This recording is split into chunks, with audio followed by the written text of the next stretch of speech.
bonjour, vous avez joint les acteurs pénalité prolongée des forces armées canadiennes, programme de réadaptation professionnelle et les acteurs SISIP Manulife. If you know the extension of the person you are calling, please enter it now.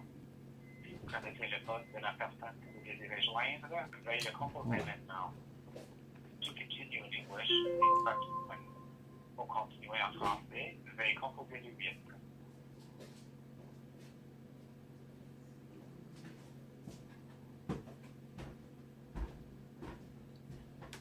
For questions about the Canadian Armed Forces long-term disability benefit, please press 1.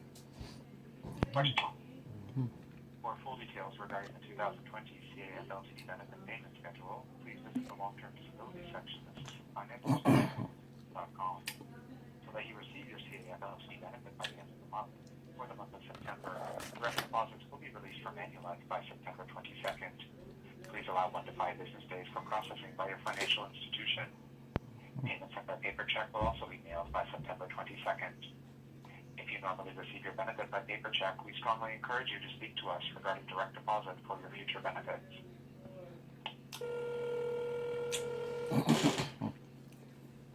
Good morning, Capital Police. This is Ellie. How may I help you? Yeah, do you guys have a media department? I'm sorry? Do you have a media department? Like if you get a call from the media, like I wanted to get some questions answered. I consider myself a bit of a reporter, and I used to be on service income support insurance plans, so I was thinking about doing a story on the claims experience and the way the program works. So does your organization have a designated media person, or should I just talk to somebody about my file? And general issues, of course. And general issues besides, of course.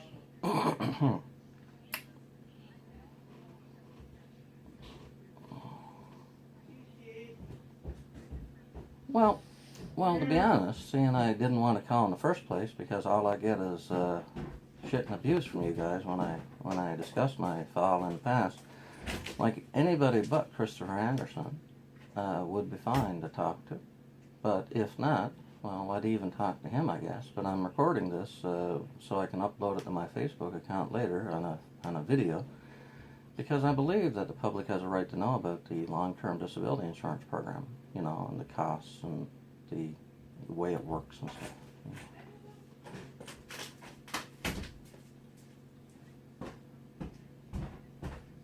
Well, I haven't been on your insurance since 2017, which was one of the issues. But like I'm struggling to, like, what would you have, like, who would I talk to? There's one specific issue I'm trying to iron out. And I applied for the SISIP program ages ago, back in 2012, when I got out of the military. And I was denied because I was a reservist, and they had said I had to be hurt in duty. Now, I went to Veterans Affairs eventually, because I wasn't getting any money from SISIP, so I went to Veterans Affairs and they put me on the rehabilitation program. But they sent me a letter, and on the 15th of November 2012, they sent me a letter and they said, you told us you're medical released. We know people that get medical release get SISIP automatically. So sign this 928E consent so we can contact SISIP so we can prove you're a lying sack of shit. Because they didn't believe me, you see. But I was fighting with you guys to get my insurance, and I was told I had to be hurt in service, you see, like because I was a reservist. Now, what I'm specifically looking for today is, did Veterans Affairs, when they got the form, did they check with you guys? That's the specific thing I'm looking for. So if someone can have a look at my file and just confirm, is there anything there? Now, I have an Access to Information Act or a Privacy Act request that I done a few years ago. But I don't know, it's so thick that it might be something in there about Veterans Affairs exercising, you know, their jurisdiction or their question, you know, calling you guys up, right? But there might not be anything about that in there. And there's so many pages, I thought I'd just call and see if there's any notes on my phone. Sure, Charlie 39er, 123 779er. Niner.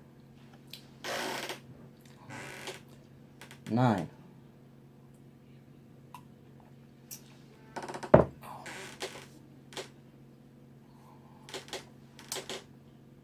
So the specific reference I'm talking about today would have been back in sometime between November 2012 and when I was approved for SISIP in, after that, around April of 2013. So VAC was trying to get information before I was approved with you guys, see? And why that's causing me a lot of consternation is that the Minister of Veterans Affairs told me I didn't send in the 920ED form, and I recently found a copy of a picture where I found that it was date stamped. It was received by the government on the same day I faxed it to them. So if I faxed them a reply telling them that they could contact Manulife, D&D, SISIP, and they didn't do it, or they did do it, don't tell me later you didn't have the consent form on file. You know what I'm saying? I mean, it appears that they're trying to cover something up. So I'm working on that from the Veterans Affairs side, but I was wondering if I could see what was on your side, on the D&D side, especially with their program arrangement in place between both departments. I've written a book and all this stuff. I've just got to get a publisher now.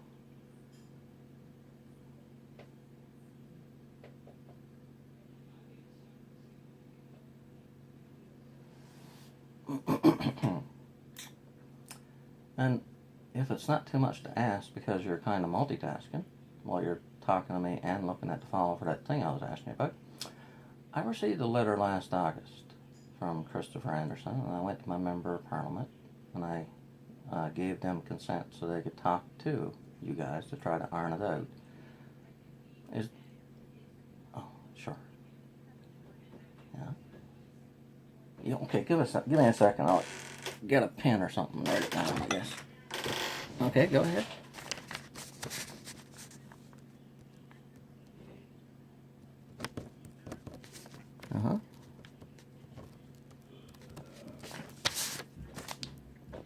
Well, I'm not so much worried about email, because I like to do things by phone if I can. So do you have a number?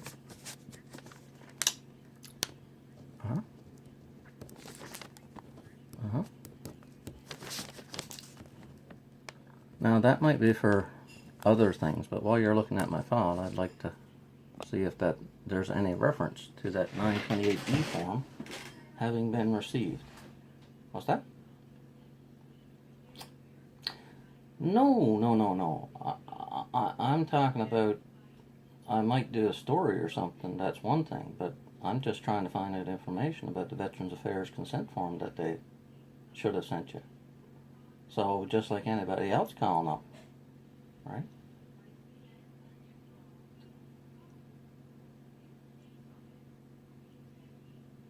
Remember, anybody but Christopher as a last resort. I'll talk to the man if I got to, but I don't want to because he triggers me. Right?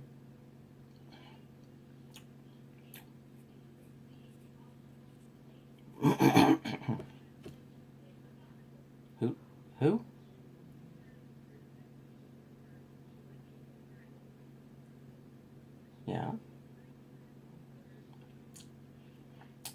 709-364-8837. Yeah, that's my landline. I'm on my cell phone right now. Who? Are they calling back? Because I'd prefer to talk to someone while I got my nerve up when I'm talking to you now. If they're available. Well, you can just pass me to any agent there, and I can give them my service number, and we can look through the file and look at the dates and then see if there's anything from back there. That'll confirm what I'm looking for today. No muss, no fuss. Hopefully. All right?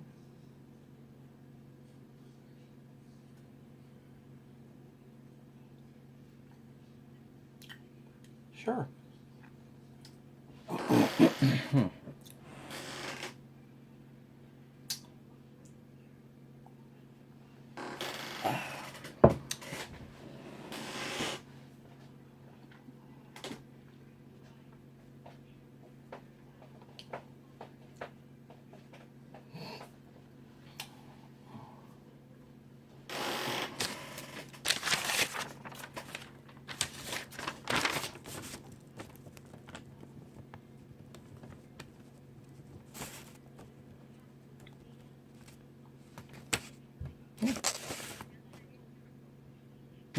Okay. Well, I could try that lady and see if she's around. She might be able to answer my questions, and maybe she can look at my file. Maybe. Still there? Yeah, I said maybe that lady's there. And if she has access to my file, maybe I can get her to answer the question for me. No, the lady you gave me the number for. I'm presuming that Jillian is not one of those two people. Right? Yeah, if you can. I was going to call it, but sure.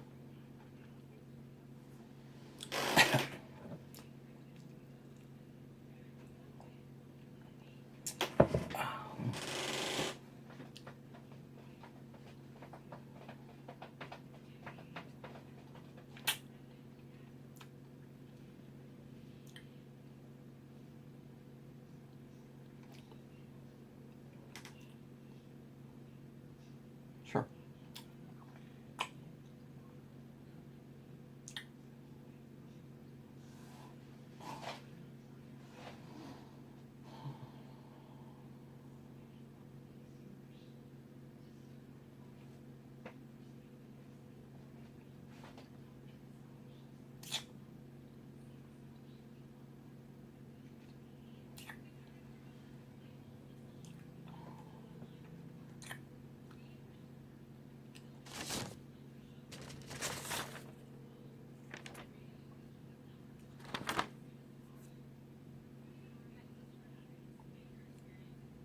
Yeah, hi, Jillian.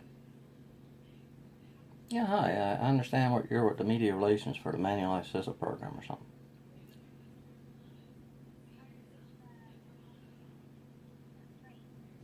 For which organization? Manulife SISIP or Manulife in general or SISIP by itself or?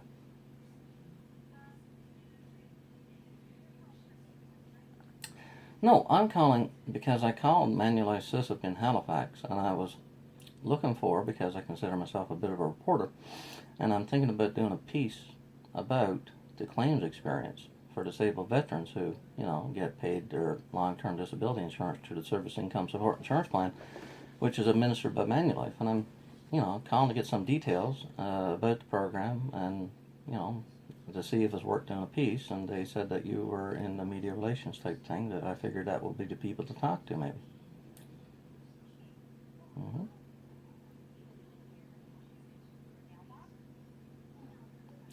Well, I'd prefer to do it by voice, to be honest, because I don't find email very convenient, because I'm a disabled veteran myself, and that's going the extra mile, whatever.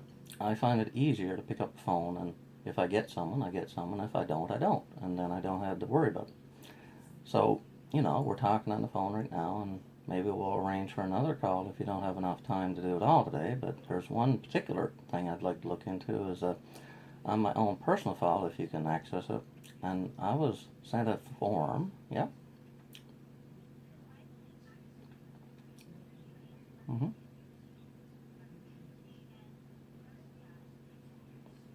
Mm-hmm.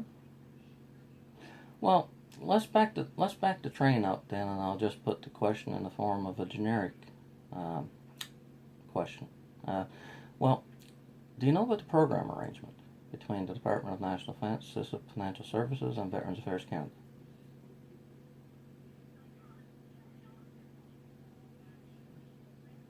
No, that's a fair point, but my next point is, you see, I'm trying to dig up information about a consent form that the Veterans Affairs people in the Department of Veterans Affairs said they were wanting from me back in 2012. And they made it sound like I was a liar by saying, you said you were medically released, but you told us we're not getting the Service Income Support Insurance Plan long-term disability. We understand that people get that automatically on medical release. So they said, sign this 928E consent form so we can contact the Department of National Defense long-term disability plan and prove that you're a lying son of a bitch. That's the way I read it, you see. So I'm trying to find out, did Manulife get contacted by Veterans Affairs, because that was why they obtained the consent form, you see. And then when I was asking Veterans Affairs to try to fix my file, they responded to me by saying to me that I didn't send in the form they asked, so they couldn't help me. But then I discovered that they did receive it because they had a date stamped. I must have got it under the Privacy Act. And I had a date stamped copy of what I sent in to them on the day I said I sent it in to them. And now I'm trying to figure it out from the other side and to find out if the Department of National Defense SISIP program, if they were contacted by Veterans Affairs, because when I went through the medical release process, and even before I went through that, I put in an application for the long-term disability insurance, and there was a consent and waiver form in there that I signed on the 19th of April 2011. So when Veterans Affairs wanted some information about my long-term disability program from the government, I felt they could have left me alone. They could have picked up the phone, called Manulife, said, I want to talk to you about, Captain Edwards' file. They would have looked into their file, they would have hauled out my consent form, and they would have saw that they were free to talk to anybody they felt like it. Then I wouldn't have... Oh, Cap Edwards. Edwards is my last name. Edwards. Matt. So, Matt Edwards. So, if you have a look at the Facebooky stuff, I've got a open web page, open Facebook account, because I've given up my right to privacy, so I can contact as many veterans as I can about the problematic long-term disability program that I call the insurer from hell, taking the phrase from the Witten versus Pollitt Supreme Court of Canada case. And I've written a book on all this stuff, I just had to find a publisher. But basically, we don't get a fair shake. Like, you're supposed to get your insurance if you pay your premiums, and you don't get insurance, from my understanding, unless you meet the risk that happens. So I paid my premiums, obviously, because I ended up getting the insurance eventually in March or April of 2013. Now, I applied for it in April of 2011, and it took about 2 years to get it. Now, then I get kicked off in 2017 because they say that I didn't comply with their request to do a medical exam every year. But I didn't just tell them to go to hell. I went to the Minister of Veterans Affairs, who was the Associate Minister of National Defense, who was my Member of Parliament. And I said, this is unfair. You can't expect people to go to the doctor every year and fill out these forms when I get 2 insurances, because I was a civil servant with Canada Revenue Agency. So that plan, Policy 12,500G, with Treasury Board Secretariat, they send me out a form every year, and they say, are you still disabled? I sign it, send it back, and I get my insurance. Now, on the Army side, they make us go to the doctor every year, so that's 2 different policies with 2 different federal government programs, and that makes me believe something is fishy. So I believe that, they should do it the simpler and cheaper way, which obviously would be the Sun Life way, and if they had a similar situation, I wouldn't have got cut off, you see. Now, adding to the problem is I have a very, I'm trying to think of the right word, but the person, Christopher Anderson, who, don't hang up because I curse, is an unmitigated prick. But in the last letter that I got from him in August of 2019, he alleged that I owed Manulife $15,000. Now, I used to be a tax collector for CRA, so I know a lot about debt. Now, if someone goes to court and proves I have a debt, then you have a judgment debt, and you can go and collect it. But send a letter to me saying I owe money to Manulife when I don't owe money to Manulife, well, I almost consider that to be fraud, and I'm trying to figure out what my options are. But in the meantime, I've asked my Member of Parliament to try to assist in fixing this, even though he's no longer the Associate Minister of National Defense. And I'm also talking to the Chief of Defense Staff's office and the Canadian Forces Morale and Welfare Services, because the insurance I'm talking about is part of the Department of National Defense Long-Term Disability Plan. Now, I know I'm sending a lot of information your way, but I'm talking slowly for me because I'm a Newfoundlander. I speak fairly fast. But I was recently talking to Treasury Board Secretariat, and it was in relation to my insurance, and I wanted to call them up to see if they could sort it out from Treasury Board side above Manulife, right? Tell Manulife what to do, seeing Manulife is the agent and the government is the principal. Maybe the boss can tell Manulife what to do in my particular situation. But when I did, the agent for Treasury Board, I called him my own case. He said, well, you can't talk to me about that because we transferred that that program to the Department of National Defense effective April 1st, 2019. Now, as I said, I consider myself a bit of a reporter, and I had called myself on my own file to try to get my own stuff fixed for a change. But that set my journalistic hackles on edge, and I said, well, I didn't call about my own case. I said I called about my own case, not about the general program. But now I'd like to know, because I think the public has a right to know. Can you tell me about what the details were about the transfer of this long-term disability insurance from one government department, Treasury Board Secretariat, to the Department of National Defense? Oh, no, you'd have to talk to them about that because, that it was transferred to them. I said, listen, buddy, it takes two to tango. If there's a deal between two departments where one program got transferred from one department to the other department, I presume there's some kind of negotiation or talking. And I'm talking to you right now, so you can tell me about your side of the situation. And then he hung up on me. Now, when someone hangs up on you when you ask some tough question, I believe they're trying to hide something. So then I called his boss, and I asked him about it, and I told him I inferred that the guys were trying to hide something. But he tried to assure me that there was nothing to hide. But the thing is, there's a billion-dollar or multi-billion-dollar program where the government put $900 million into it in 2018, $723 million in 2017, and $177 million or something in 2018. So I believe we really do have a right to know. In addition, because of my book and my research, I know that the Treasury Board Secretariat took over the control of the SISIP program in 1982. On the 1st of March, 1990, the Chief of Defense Staff took it over. And then sometime between 2019 and 1990, Treasury Board took it back over. Now, all this stuff is happening, and this is the first provider of income replacement to a disabled soldier under the medical release process. So there's a program arrangement between the Department of Veterans Affairs and the D&D and SISIP Financial Services. So we have to know that these programs are acting above board, is where I'm coming from. And I know you'd probably say, of course they are, but I haven't seen any truth to that. And as an example, I'll use the message I got from that prick, as I call him, Christopher Anderson, when I was waiting for someone to pick up.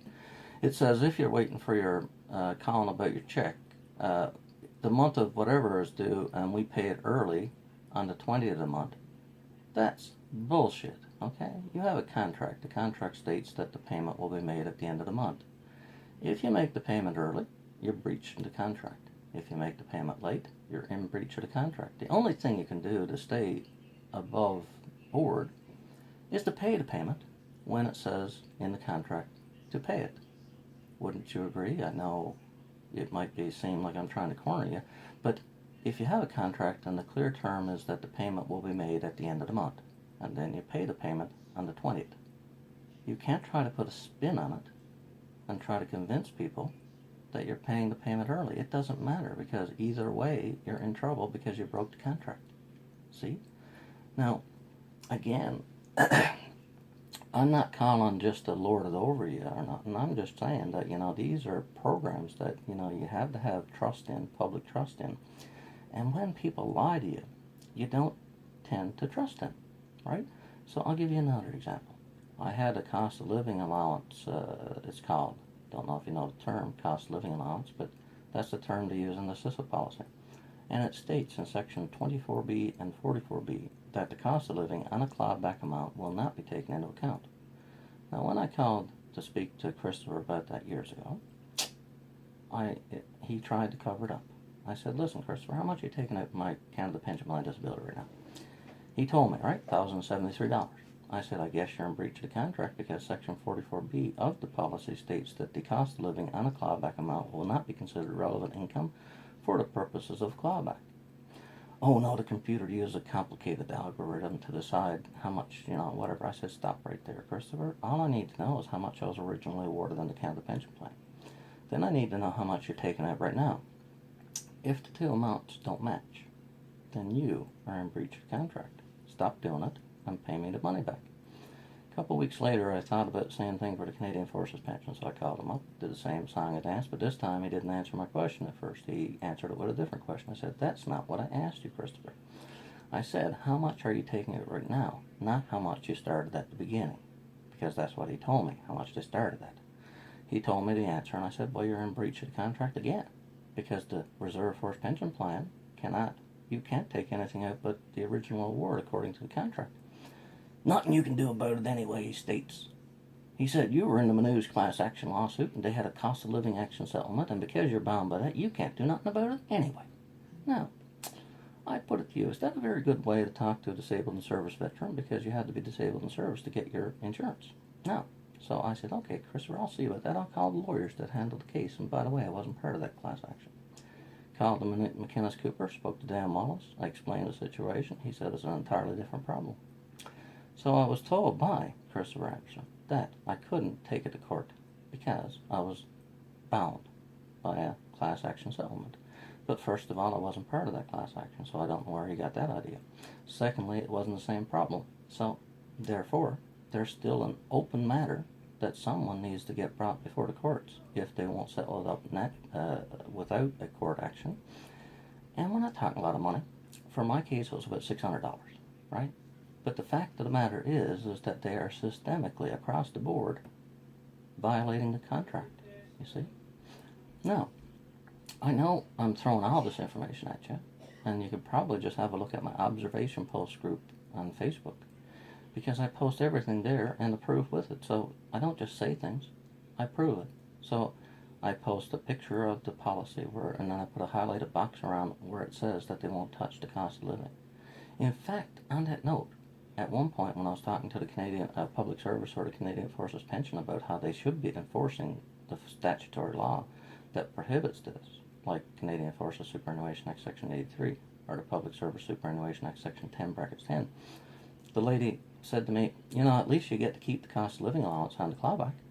But see, it's only on paper that they don't touch it, because they do touch it in real life. Now, because I get Sun Life, I called them up. I said, listen, what are you taking off? And I did the same song and dance. They tell me they did it the right way. But in retrospect, I think the person looked at the contract, saw that the contract said they didn't do it, and assumed they didn't do it, instead of looking at my file, looking at the numbers, and seeing that they actually break the contract. You see? And Veterans Affairs does the same thing. Because the Department of Veterans Affairs took the SISIP policy, 901-102, into law in 2006, they put a section in the regulation, section 27 brackets 3, that said the cost of living wouldn't be taken into account on a clawback amount. But then, just like the Manulife SISIP people, they promptly ignored the law. Now, the Veterans Affairs people decided to repeal that in 2018, right? And I think it was because I was squawking about it so much. I was talking to the Office of the Veterans Ombudsman, I was telling them about the government breaking the law systemically, and I wanted them to investigate and blow the lid off it. The lawyer fellow I was talking to for the Veterans Ombudsman, his name is Dwayne Shippers, he calls me back one day about 6 months ago. He said, Matt, how does your allegation that the government was systemically breaking the law between 2006 and now, because they were taking into account the cost of living adjustment, the inflation adjustment, and the veterans' income replacement benefits, how does that get affected by the fact that the government repealed that law effective the 1st of April 2018? I said, holy shit, yeah. Oh, listen, I'm rambling way too much. But what I'm doing, I got your number. Well, that's what I'm saying. Listen, I'll give you my service number. Because I have this one specific question or two for someone to tell me. And if you can't do it, you can pass it to someone who can do it and give me a shout back. Probably it might be better. But I'm looking to see if Veterans Affairs used that consent form back in 2012. My service number is Charlie 39er 12.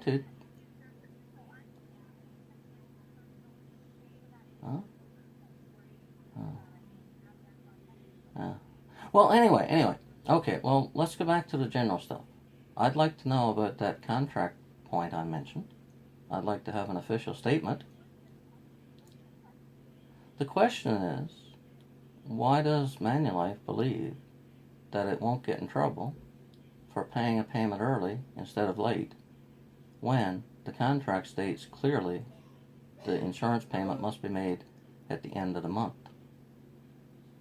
You know, I think it's pretty clear that there's a lot of doo-doo about to hit the fan when this comes out. It might seem minor, but it relates to trust. If there's something in a contract, you should follow the contract and not violate it. I mean, it might not be any damages. That's one question. Another question is, why would they tell me, a Manulife employee, tell me something that is clearly contrary to what the policy states about the cost of living in Section 24B and 44B of the policy? Because me and thousands of other veterans, yes. Right? So this is a pretty big deal, I think, because why would Manulife, the administrator of the Service Income Support Insurance Plan, Policy 901-102, fail to comply with the clear provisions of Section 24.A and 24B and 44B of the policy, which states that the original amount of an award is the only amount that will be clawed back. See, that's a public policy thing. The government wants people to have their cost of living inflation factors. Right? Anyway, and I have your number. I'm not going to wear you out no more. 2 questions is enough right now. Because, I mean, I could be at this all day and I'm tired of it. Right? I did an hour and 15 minutes, a 75-minute Facebook Live video. Yesterday I did 60. I've been doing about an hour and a half videos every day telling people about all the problems that you guys are causing for disabled veterans. Now, listen, while I get you on the phone, do you know anything about taxes and insurance? No, I got one more question. That's a doozy. But okay, thanks. Bye.